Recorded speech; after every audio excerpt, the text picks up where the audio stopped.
Hello everyone. तो आज हम पढ़ेंगे रूंगा Kutta method of fourth order.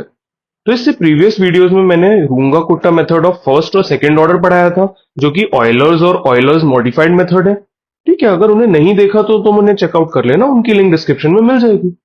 चलो, तो हमें क्या करना होता है, इस मेथड में भी हमें सोल्यूशन ऑफ ओडीई निकालना होता है। ओडीई मतलब ऑर्डिनरी डिफरेंशियल इक्वेशन। तो वो किस टाइप की होती है कि हमें dy बाई डी एक्स दिया होगा, बेसिकली कोई फंक्शन ऑफ एक्स वाई इस टाइप से दिया होगा, और हमें इनिशियल पॉइंट पे फंक्शन की कुछ वैल्यू दी होगी। जैसे कि मान लो कि हमें वो दे रखा है initial coordinate x naught comma y naught. ठीक है, तो अब देखो, एक्चुअली तो मैं इसके लिए जो फॉर्मूला लिखूंगा वो डायरेक्टली लिखूंगा इस वीडियो में, क्योंकि डिराइव तो देखो कर सकते हैं। मैंने तुम्हें सेकंड ऑर्डर तो बताया ही था कैसे करते हैं। सिमिलर वे में होता है टेलर सीरीज की मदद से, जहां पे हम स्टार्टिंग पॉइंट लेते हैं एक्सएन, मिड पॉइंट लेते हैं xn plus H by two, और एंड पॉइंट लेते हैं एक्सएन प्लस एच। ठीक है, तो उससे ट्राई कर सकते हो, बट करने की जरूरत नहीं है, बहुत सिंपल ही मेथड है, तो देख लो यहाँ पे। तो हमें क्या करना होता है इसमें, सबसे पहले हम इसमें चार कॉन्स्टेंट्स निकालते हैं। K1 जो कि होता है तुम्हारा वही h times F of x N Y N. Then K2 वो होता है तुम्हारा h times F of x N plus H by two और Y N plus K1 by to.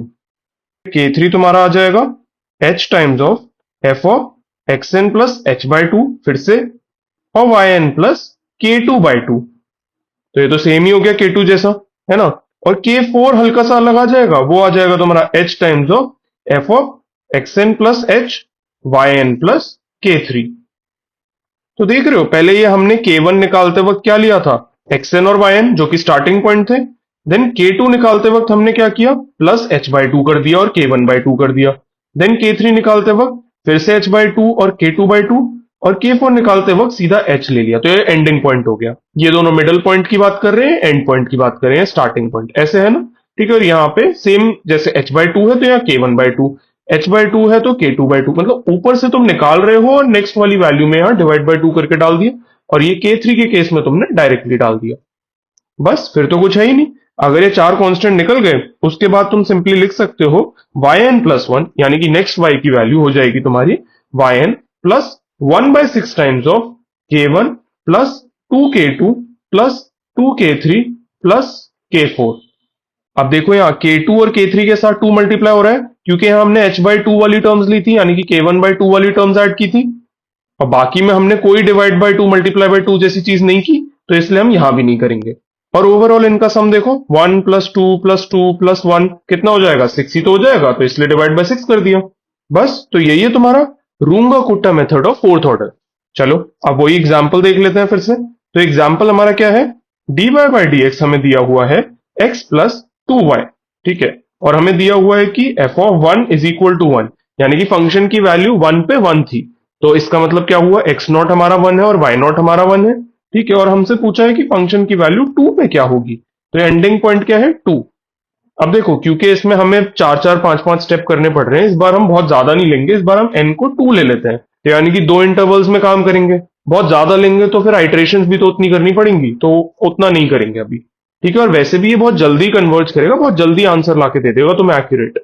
n is equal to two लेने का मतलब क्या है, h की वैल्यू कितनी हो जाएगी, 0.5 आ जाएगी। देखो, two minus one divided by two कितना आएगा, 0.5। चलो, तो अब शुरू करते हैं। तो यहाँ पे मैं अपनी टेबल बना दूंगा, और टेबल में क्या आएगा मेरा, xn आएगा लेफ्ट साइड पे और yn यहाँ पे आएगा। तो x नॉट, x1 और x2 तीन ही वैल्यू होंगी, तो x नॉट की वैल्यू होगी वन। देन तुम्हारा जो x1 आएगा वो कितना आएगा, 1.5, और तुम्हारा x2 जो आएगा वो आएगा 2। अब देखो, इनिशियल पॉइंट की वैल्यू y नॉट की कितनी थी, वन है, ये तो हमें पता ही है, तो इसको तो अलग कर देते हैं। देन आगे बढ़ते हैं। तो अब हम x1 इज इक्वल टू 1.5 के लिए स्टार्ट करते हैं अपनी calculation, Runge Kutta method of fourth order लगाना शुरू करते हैं। तो पहले चारों कॉन्स्टेंट्स निकाल लेते हैं। तो K1 की वैल्यू कितनी आ जाएगी, देखो यहाँ पे आएगा h, तो 0.5 आ गया, h हमारा 0.5 है। देन उसके बाद क्या आएगा, यहाँ पे देखो xn yn आएगा, तो सिंपली यहाँ पे x नॉट y नॉट आ जाएगा, कितना हो जाएगा वो, तो x प्लस टू वाई में डाल देता हूं मैं वन और वन को, तो यहाँ पे आ जाएगा one plus two times one. तो देखो ये कितना आ रहा है सॉल्व करने पर, 1.5 आ जाएगा। चलो, अब K2 निकालते हैं। तो K2 हमारा कितना आ जाएगा, पहले तो h आएगा यानी कि 0.5, देन x में ऐड हो जाएगा क्या, h बाई टू, तो 0.5 बाई टू यहाँ पे ऐड कर देते हैं। Then plus two times of, यहाँ पे मैं वो लिख रहा हूँ ना, एफ ऑफ एक्स वाई, तो टू टाइम्स ऑफ, अब वाई एन वाले में क्या करना है, K1 बाई टू ऐड करना है, तो वन प्लस 1.5 जो ऊपर हमने निकाला था बाय 2 ऐड कर देंगे, तो ये सॉल्व करने पे आ जाएगा 2.375। देन K3 हमारा आ जाएगा 0.5 आएगा, फिर से H आएगा यहाँ पे। देन सेम चीज जो ऊपर लिखी थी 1 plus 0.5 by 2 x plus h by 2 आ गया। देन प्लस 2 टाइम्स ऑफ, अब यहाँ पे आएगा y प्लस K2 बाई 2 यानी कि 2.375 बाई 2। इसे सॉल्व करेंगे हम तो क्या आएगा हमारे पास 2.8125। देन K4 निकाल लेते हैं, K4 आ जाएगा हमारे पास 0.5 टाइम्स ऑफ, अब यहाँ पे फिर से आएगा xn प्लस h, तो यहाँ पे सीधा 0.5 आएगा, ठीक है, प्लस 2 टाइम्स ऑफ, अब यहाँ पे कितना आएगा yn प्लस K3, तो yn हमारा 1 था, प्लस K3 कितना आएगा 2.8125। जैसे ही हम इसको सॉल्व करेंगे तो हमारा आंसर आएगा यहाँ पे 4.5625। ठीक है, तो यहाँ पे चारों कॉन्स्टेंट्स आ गए।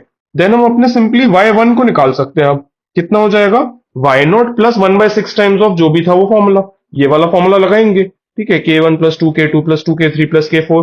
तो मैं लिख देता हूं सिंपली y1 तो हमारा यहाँ पे आ जाएगा 1 प्लस 1/6 टाइम्स ऑफ।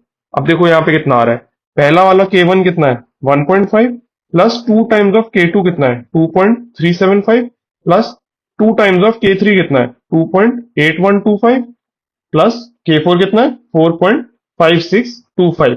अब जैसे ही हम इस पूरे को सॉल्व करेंगे तो हमारे पास आंसर आ जाएगा 3.7395। ठीक है, तो ये हमारा आ गया y1। अब चलो सेम स्टेप्स को दोहराएंगे हम y2 निकालने के लिए। तो यहाँ पे चार कांस्टेंट पहले निकालते हैं, तो K1 आ जाएगा हमारा 0.5 टाइम्स ऑफ, अब यहाँ पे x की वैल्यू चेंज होके हो जाएगी 1.5, प्रीवियस x की वैल्यू देखो क्या x1 की वैल्यू 1.5 है ना, प्लस 2 टाइम्स ऑफ, अब यहाँ पे y1 की वैल्यू कितनी है 3.7395 आई है। ठीक है, तो डाल देते हैं इसे, तो हमारा सॉल्व करने पे आ जाएगा 4.4895। देन K2 निकालेंगे, तो K2 आएगा हमारे पास 0.5 टाइम्स ऑफ, यहाँ पे आएगा 1.5 प्लस h बाई 2 यानी कि 0.5 बाई 2, ठीक है, प्लस 2 टाइम्स ऑफ, अब यहाँ पे क्या आएगा, पहले y की वैल्यू जो थी 3.7395 वो तो लिख ही देता हूँ, प्लस K1 बाई 2, तो 4.4895 डिवाइडेड बाई 2, तो ये सॉल्व करने पे हमारा आ जाएगा 6.8592। मैं हर बार 4 डेसिमल प्लेस तक ही लूंगा, उसके आगे की ना डिजिट्स को ट्रंकेट कर रहा हूं मैं। देन K3 निकालते हैं, तो K3 हमारा आ जाएगा सिमिलरली K2 के जैसे 0.5 और यहाँ पे आएगा 1.5 plus 0.5 by 2 plus 2 times of 3.7395 आएगा, प्लस यहाँ पे आ जाएगा K2 बाई 2, तो ये आएगा 6.8592 बाई 2। इसका आंसर आ जाएगा 8.0441।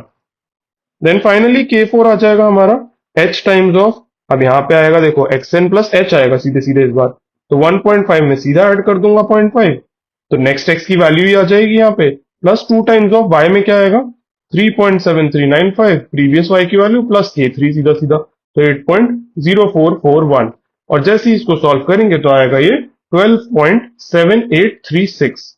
बस अब फाइनली y2 निकाल सकता हूं मैं, वो कितना आ जाएगा, प्रीवियस y की वैल्यू क्या थी 3.7395, उसमें क्या ऐड करना है 1/6 टाइम्स ऑफ, क्या है हमारा यहाँ पे, सबसे पहले K1 आएगा 4.4895, then plus 2 times of K2 आएगा 6.8592 प्लस 2 टाइम्स ऑफ K3 आएगा 8.0441, देन प्लस K4 आएगा 12.7836, और जैसे ही हम इस पूरे को सॉल्व करेंगे हमारे पास आंसर आएगा 11.5861। तो ये हो गया हमारा फाइनल आंसर। देख रहे हो कैसे इस मेथड की मदद से 2 स्टेप में ही इतनी जल्दी इतना एक्यूरेट आंसर आ गया। एक्चुअल आंसर तुम्हें अगर याद हो तो 11.6 समथिंग है, ठीक है, तो उसका कितना क्लोज आ रहा है ये देख लो। अगर हम h की वैल्यू इससे भी कम ले लेते, मान लो इसकी भी आधी 0.25 ले लेते और इसको हम लगा देते, तो ये आंसर बिल्कुल ही एक्यूरेट आ जाता। तो इसलिए एरर वाइज ये मेथड बहुत अच्छा है, बहुत कम एरर प्रोड्यूस करता है, बहुत कम आइट्रेशन लगती है, बट ओवरऑल एक आइट्रेशन में मेहनत भी उतनी है, तो फिर ठीक है, हो जाता है, आपस में कंपेंसेट हो जाता है। ठीक है, तो बस आज की वीडियो में इतना ही, और मिलते हैं हम नेक्स्ट वीडियो में जहां पे हम इस मेथड को कोड करके देखेंगे। Till then stay tuned.